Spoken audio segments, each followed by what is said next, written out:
తెలుగు చలనచిత్ర చరిత్రలో super star Krishna గారు వేసిన ముద్ర సామాన్యమైనది కాదు. కౌబాయ్ అయినా, జేమ్స్ బాండ్ అయినా, పౌరాణికమైన ఆయన తర్వాతే ఎవరైనా. అయితే కృష్ణ గారికి ఒక తీరని కోరిక ఉండేది.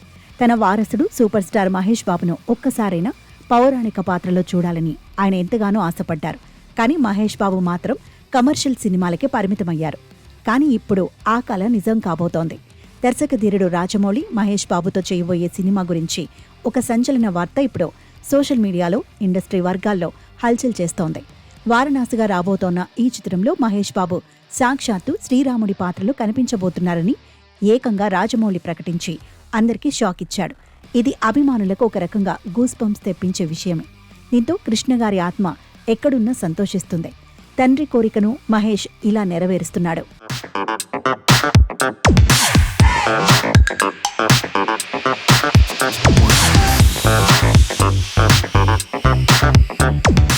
మహేష్ బాబుది తండ్రి కోరిక అయితే, ఇక్కడ లోకనాయకుడు కమల్ హాసన్ది తన సొంత జీవితాశయం.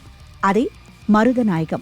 1997లో, అంటే ఇప్పటికీ దాదాపు 27 ఏళ్ల క్రితం అట్టహాసంగా మొదలైన సినిమా ఇది. సాక్షాత్తు ఇంగ్లాండ్ రాణి ఎలిజబెత్ ఈ సినిమా ప్రారంభోత్సవానికి వచ్చారంటే అప్పట్లో ఈ సినిమా స్కేల్ ఏంటో అర్థం చేసుకోవచ్చు. కానీ బడ్జెట్ సమస్యల వల్ల, అప్పటి టెక్నాలజీ సరిపోకపోవటం వల్ల ఆ ప్రాజెక్ట్ అర్ధాంతరంగా ఆగిపోయింది. కమల్ హాసన్ ప్రతి సినిమాతో తనని తాను నిరూపించుకుంటున్నా ఆయన మనసులో మాత్రం మరుదనాయకం ఎప్పుడూ మెదులుతూనే ఉంది. ఆ కాశీ, ఆ పట్టుదల ఇప్పుడు మళ్లీ తెరపైకి వచ్చాయి. అప్పట్లో డబ్బు లేక సినిమా ఆగింది. కానీ ఇప్పుడు కమల్ దగ్గర టెక్నాలజీ ఉంది. మరుదనాయకం చిత్రాన్ని మళ్లీ పట్టాలెక్కించడానికి కమల్ హాసన్ సిద్ధమయ్యారు. దీనికోసం ఆయన ఎంచుకున్న ఆయుధం ఆర్టిఫిషియల్ ఇంటెలిజెన్స్.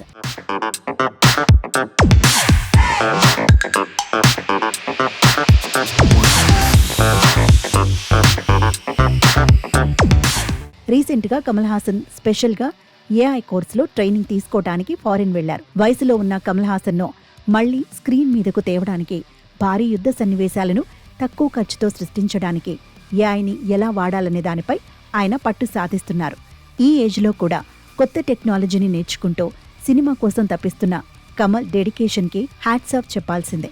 మొత్తానికి రాజమౌళి వారణాసితో మహేష్ బాబు శ్రీరాముడిగా అవతరిస్తుంటే, ఇటు ఏఐ టెక్నాలజీతో కమల్ హాసన్ మరుదనాయకంగా యుద్ధం చేయడానికి రెడీ అవుతున్నారు.